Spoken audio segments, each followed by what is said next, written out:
What's up traders, Tom here with another video. Today we'll be talking about the latest stock market news as well as our technical analysis levels for the S&P 500, NASDAQ and VIX right now. The stock market is approaching all-time highs, but are we starting to see the market begin to coil ahead of the next big move? Stay tuned.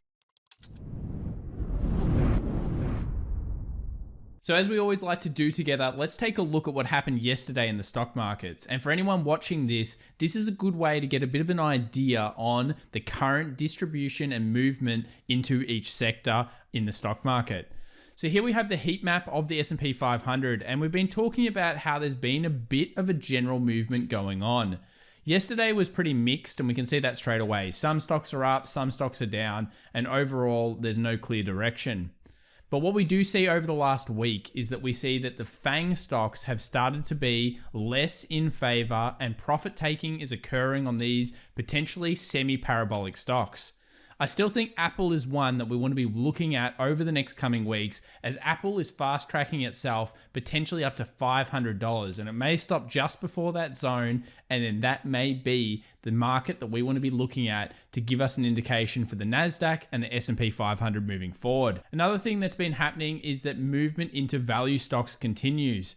All of the banks, the insurance area, industrials, and of course aerospace, unloved sectors are becoming the value plays and the movement in the market. Why is this? Many people believe we're out of the current recession and we're moving towards potentially recovery. Now, we don't know whether that's true or not. Obviously on this channel we've talked about how many dire economic situations there are, but the Fed has certainly stopgapped and fiscal stimulus has certainly plugged some of those GDP holes.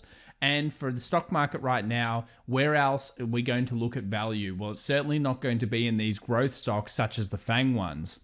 Another thing that happened this week is, of course, Cisco reported, and it reported poorly, and that's hurting certain areas in the market. But more importantly, it could create value soon for people looking at that particular stock if you think it's going to be turning around. So what about the technicals? Well, let's look at the NASDAQ together and see what we can figure out what's going on in the market right now. One of the things that's clear is that the stock market in the NASDAQ is slowing down. It's starting to coil or move in ranges ahead of the movement up. We're not seeing that just kind of parabolic movement that we've seen recently. When we go to things like a monthly, and on this channel, we always like to talk about the top-down approach, going through the monthly to the weekly to the daily. So if that's something that interests you, remember to subscribe and of course hit that alert button, where we go through and we really understand the movement in the markets right now. So these market movements are incredibly fierce in terms of parabolic to the movement up. The candles are getting bigger. The movement is getting huge. And we've talked about how parabolic moves often lead to huge blow-offs. But the NASDAQ is only one section of the story. Another thing that we've been talking about is that it's quite far away from its 20 moving average. And we talked about that in a previous video this week.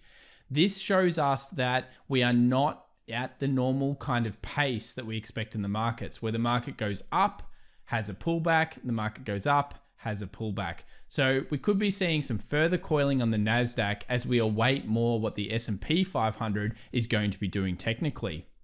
Another thing is the VIX. So what is the volatility index telling us? Well, the volatility index that we always discuss on this channel usually sits within a range, and that range is usually under the 20 level. You'll notice I've got this horizontal line through the VIX on the monthly over time.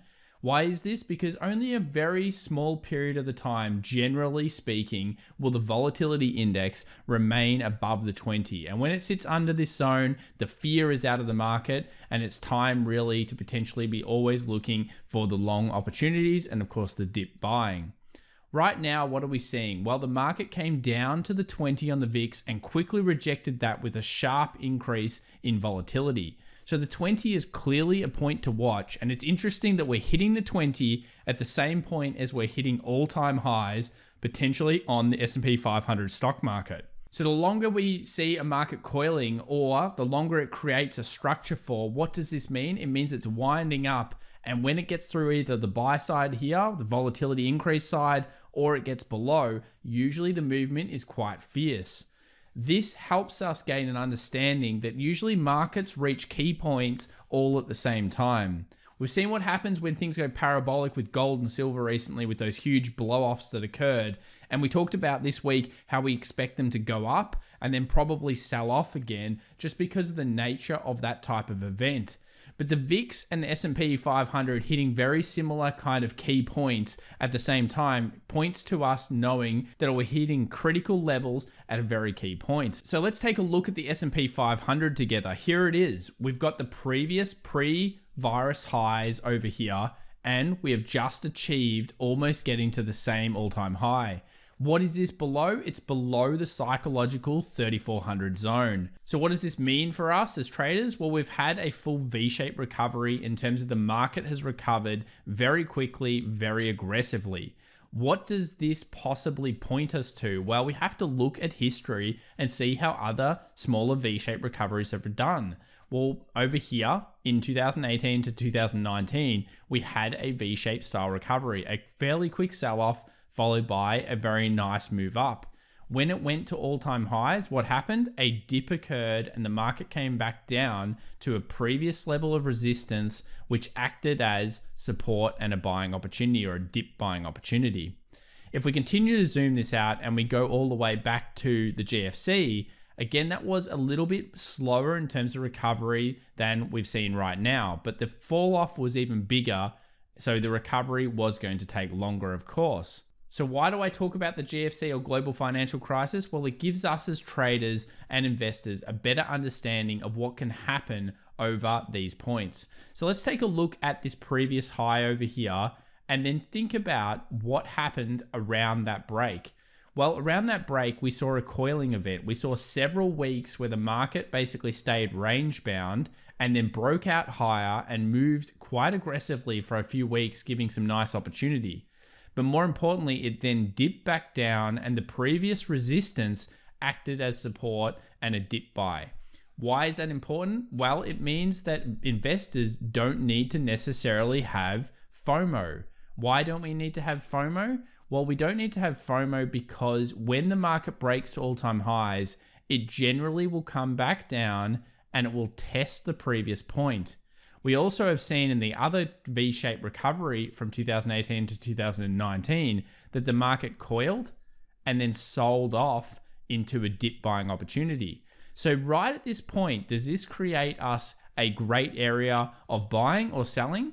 It actually creates zero opportunity. And that actually gets me excited about the stock market. And why is that? Because we're going to have a very nice opportunity either way moving forward.